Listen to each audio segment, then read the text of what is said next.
Bienvenidos a un nuevo HD Online. Un gusto poder saludarles, queridos amigos, hermanos, y poder conectarnos nuevamente esta semana. Recordaba mis tiempos de infancia y cómo jugábamos aquí con mis hermanos, juntábamos algunas sillas, algo de tela que las cubriera y armábamos un excelente refugio que nos permitía jugar tranquilos, aislados de lo que sucedía en el resto de la casa. Usábamos los materiales más básicos, pero que complementados con creatividad nos permitían divertirnos mucho, a pesar de lo limitado que eran nuestros recursos. Creo que el hombre siempre busca refugiarse, tener su zona de seguridad, donde poder mostrarse sin caretas y que pueda ser aceptado con sus virtudes y defectos. El hogar, en la mayor parte de los casos, cumple ese rol. Sin embargo, con las familias cada vez más destruidas, vemos que ese rol fundamental de cobertura y protección se va perdiendo a lo largo del tiempo. Leía mi Biblia esta semana y me detuve en un pasaje que habla acerca del refugio. Y me puse a pensar en cuántas veces esta palabra figura en la Biblia. Y específicamente encontré 56 versículos que hacen referencia a este término. Dios siempre ha visto la necesidad humana de cobertura y protección, generando y proveyendo la necesaria fuente de refugio para el hombre. El texto en el que me detuve hablaba específicamente de una instrucción dada por Dios a Josué, y que dice lo siguiente en Josué capítulo 20 de los versos 1 en adelante.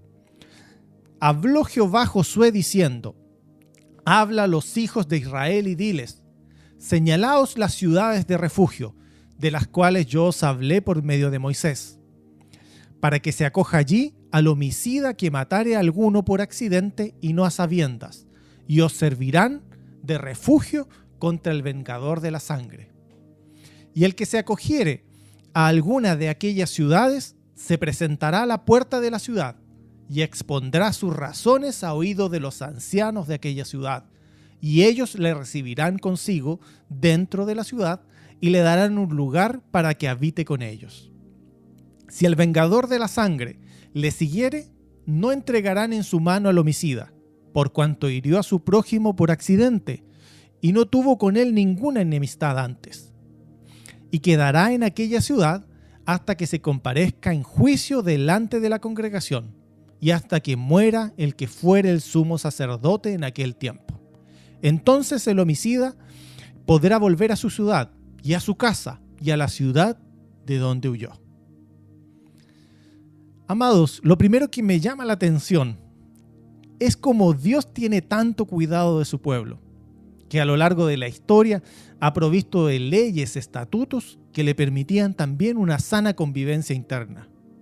También estableció medidas sanitarias que otros pueblos carecían, y también una estructura de administración de justicia muy avanzada para esa época.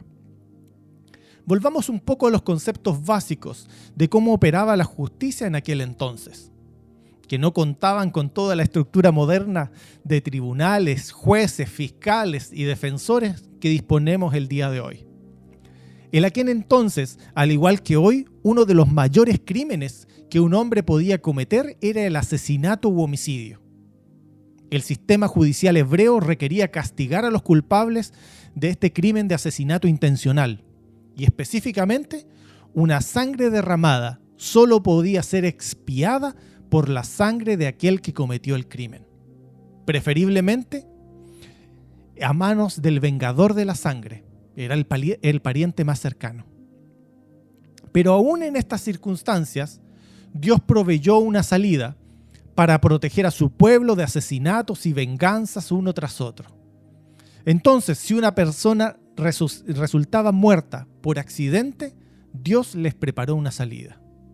Así fue como Dios ordenó al pueblo de Israel separar unas ciudades de refugio, donde las personas involuntariamente responsables de la muerte de alguien pudieran estar seguras. En el siguiente pasaje se ve una clara descripción de cómo se aplicaba esta regla. Deuteronomio 19:5 nos da un ejemplo muy claro. Dice así: por ejemplo, si un hombre va con su prójimo al bosque a cortar leña y al dar el hachazo para cortar un árbol, el hierro se desprendiere y golpea a su prójimo y lo mata, tal hombre podrá refugiarse en una de estas ciudades y ponerse a salvo.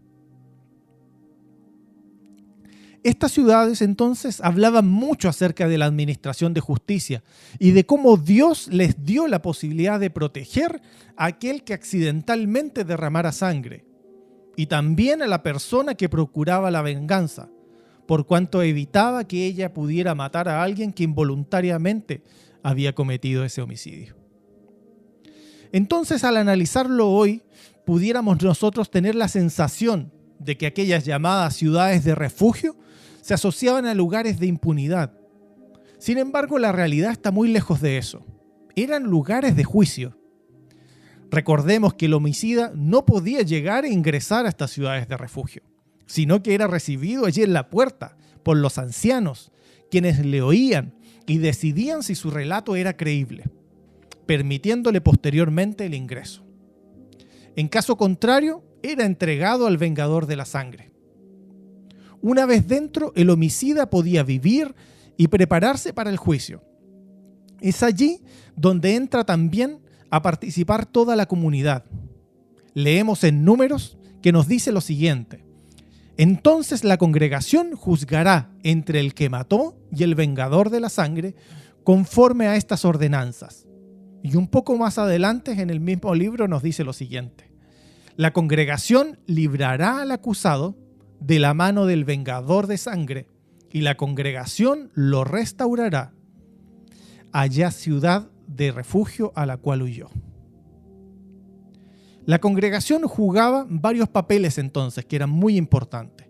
Tenía primero la responsabilidad de intervenir en estos momentos de ira luego de este accidente trágico. También tenía que ejercer la sabiduría necesaria para descubrir la verdad y llegar a un veredicto que fuera justo. La congregación también refrenaba cualquier acto de injusticia o de venganza antes del juicio. Y la disposición sobre el crimen de este homicidio accidental tenía una fecha de término. Caducaba al morir el sumo sacerdote. En ese momento el hombre podía regresar a su hogar, a su familia, sin el temor de recibir daño alguno. Entonces, amados, ¿por qué resulta importante saber acerca de estas ciudades de refugio? Tal vez me digas, pero esas leyes y esos estatutos eran muy antiguos y son parte del Antiguo Testamento. ¿Pero qué me pueden aportar el día de hoy? La verdad es que podemos mirarles sabiendo que son sombra de lo nuevo, de lo que Dios mostró también a través de Cristo. Es así entonces, si revisamos aquellas ciudades de refugio, vamos a encontrar una representación también para nuestra vida el día de hoy. Revisemos rápidamente estas ciudades. La primera se llamaba Cades, que significa lugar santo. Y si pudiéramos nosotros entenderlo hoy en día, sería un refugio para pecadores, un refugio para todos aquellos que necesitamos recibir un perdón inmerecido, recibir misericordia, recibir justicia, es decir, recibir esa gracia abundante de Dios. Ese es Cades. La segunda ciudad se llamaba Siquem, que significa hombro. Hoy nos pudiera representar un refugio para todos aquellos que están fatigados. Aquí Dios brinda ayuda, brinda soporte para todos aquellos que se encuentran cansados y llenos de problemas. La tercera ciudad era Hebrón, que significa asociación o pacto, y era un refugio para los desamparados. En este lugar Dios reconoce a los olvidados y los recompensa a todos aquellos que sirven también en secreto. La cuarta ciudad se llamaba Becer, que significa fortaleza. Y hay momentos en la vida en que tú y yo necesitamos este refugio para los débiles. Acudimos cuando sentimos que ya no podemos más, cuando nuestras fuerzas se agotan. La quinta ciudad se llamaba Ramot, que significa alturas, un refugio en las alturas. Si nos sentimos lejos de Dios, vamos a Ramot. Acudimos a Cristo para ser levantados en estos tiempos difíciles. Y por último estaba Golán, que significa prisionero o cautivo. Y es un refugio que hoy en día emplearíamos para los afligidos. Acudimos a Golán, acudimos a este refugio cuando requerimos renovar nuestro gozo y dejar atrás toda la amargura y el desánimo. Amados, quienes caminaron con Dios descubrieron algo más que estas ciudades de refugio. Descubrieron que Él era el mejor refugio al que podían acudir en tiempos de angustia y aflicción. Veamos solo 3 ejemplos. Ana, después de haber recibido en su vientre a su hijo Samuel, dice lo siguiente en 1 Samuel 2:2. No hay santo como Jehová, porque no hay ninguno fuera de ti, y no hay refugio como el Dios nuestro. Dios era el refugio de Ana. ¿Saben que David más de 22 veces utilizó esta palabra refugio en referencia a Dios? Dice lo siguiente: Dios mío, fortaleza mía, ¿en quién confiaré? Mi escudo y el fuerte de mi salvación, mi alto refugio. Ese era el Dios para David. Era su alto refugio a quien acudía permanentemente. Jeremías también lo expresó en Jeremías 16:19. Oh Jehová, fortaleza mía y fuerza mía, y refugio mío en el tiempo de la aflicción. Si comparamos, amados, las ciudades de refugio con Jesús, veremos muchas similitudes. Ambos estaban cerca de las personas necesitadas. Esta distribución de ciudades, 3 a un lado del Jordán y 3 al otro lado, tenían la finalidad de que pudieran acceder fácilmente quienes necesitaban refugio. Así también Jesús está hoy en día cerca de cada uno de nosotros y se transforma en el refugio perfecto al cual podemos acudir inmediatamente. Ambos, Jesús y las ciudades de refugio, estaban abiertos a todos, porque recibían tanto israelitas como extranjeros que vivieran en aquel lugar.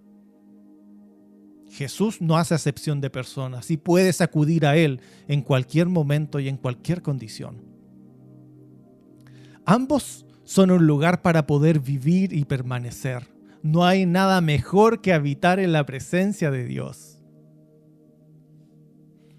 Jesús y las ciudades de refugio son la única alternativa. Sin esta protección, el fin era la muerte, era la destrucción. Y es lo mismo que sucede hoy en día. En aquel entonces corrían por su vida a la ciudad de refugio. Hoy nuestra alternativa de vida es Jesús y debemos correr a Él. Ambos proveen protección, pero solo dentro de sus límites. Si tú salías de la ciudad de refugio, corrías el riesgo que el vengador pudiera cobrar tu vida. Si tú estás fuera de Jesús, si tú permaneces lejos de Jesús, no cuentas con su protección y con su cobertura. Por eso, si te has alejado, este es el tiempo oportuno, el tiempo propicio de volver a Él, de reconciliarte con Él y de ponerte bajo su amparo, bajo su protección. Y hay una característica también. La completa libertad venía al morir el sumo sacerdote. Allí la persona que estaba en la ciudad de refugio podía volver, podía regresar a su hogar. Lo mismo sucede con nosotros. La completa libertad, para obtener esa completa libertad, alguien tenía que morir. Y la muerte fue la de Jesús. Esa muerte y resurrección preciosa, esa sangre derramada en la cruz, es lo que nos da hoy esa perfecta y completa libertad para ti y para mí. Amados, sin embargo, existe una importante diferencia. Las ciudades de refugio solo ayudaban a aquel que era inocente. Pero hoy, aun cuando seas culpable, aun cuando la carga del pecado esté sobre nosotros, podemos venir a Jesús y encontrar ese refugio. Entonces, amados, la invitación es clara en esta hora. Corre a Jesús. Él es el único refugio, el cual puedes encontrar vida y vida en abundancia. Jesús siempre está más cerca del pecador que cualquier ciudad de refugio lo estuvo en aquel entonces. Si pudiéramos resumir, amados, esta enseñanza, había 6 ciudades de refugio y cada una de ellas estaba en un lugar diferente, pero conocido por el pueblo. Así, en caso de necesidad, ellos sabían dónde recurrir. Amados, hoy en día, ¿tú sabes dónde acudir en caso de necesidad? La iglesia se presenta hoy como una ciudad de refugio para las personas. ¿Estamos como iglesia preparados para servir y para poder recibirles? Y llevándolo a algo más personal, ¿es nuestro hogar también una ciudad de refugio? Les invito, amados, a que Dios nos ayude a responder estas interrogantes. Y tengamos un tiempo de oración especial para agradecer a Dios por este refugio precioso que es Cristo Jesús. Oremos, amados. Amado Señor, en esta hora, papá, queremos agradecerte, Dios, por este refugio perfecto que es Jesús, Señor. Padre, podemos acudir a Él en cualquier momento, en cualquier circunstancia, y aún siendo culpables, Señor. Gracias porque tu sangre, Jesús, esa sangre derramada en la cruz, Señor, limpia mejor y cubre y protege mejor, Señor, que cualquier ciudad de refugio antigua, papá. Gracias, papá, porque hoy día disfrutamos, Señor, de tu presencia, Señor. Disfrutamos, Señor, de esta ciudad perfecta, de refugio perfecto que eres tú, Jesús. Gracias, papá, porque el anterior era solo sombra, Señor, de lo que vinimos a recibir, de ese refugio, de esa cobertura, de esa protección que tú brindas, Jesús. En esta hora, papá, nos despojamos de toda carga, Señor, y corremos a ti, Jesús, para reconciliarnos contigo. Te pedimos perdón por nuestros pecados, Señor. Y queremos, Señor, ponernos bajo tu amparo, bajo tu cobertura, bajo tu protección. Gracias, Señor, porque tú eres nuestro verdadero refugio en tiempos de alegría, pero también eres refugio en tiempos de aflicción. En el nombre de Jesús, amén y amén. Amados, un gusto poder conectarnos nuevamente, estar en otro HD Online, y le dejamos extendida la invitación para conectarnos nuevamente la próxima semana. Que el Señor les bendiga grandemente.